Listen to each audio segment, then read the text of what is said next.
phi bãi ngan yai ap ya phi kom ba phi la kular hanga shadu bakut kisni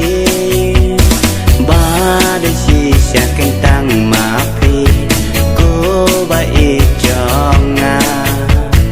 ya phi ngan hon kum bangala chit si chu nom ba ro shita ba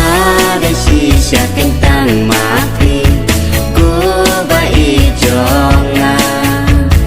ya phi ngan hon kum bangala chit si chu nom ba ro shita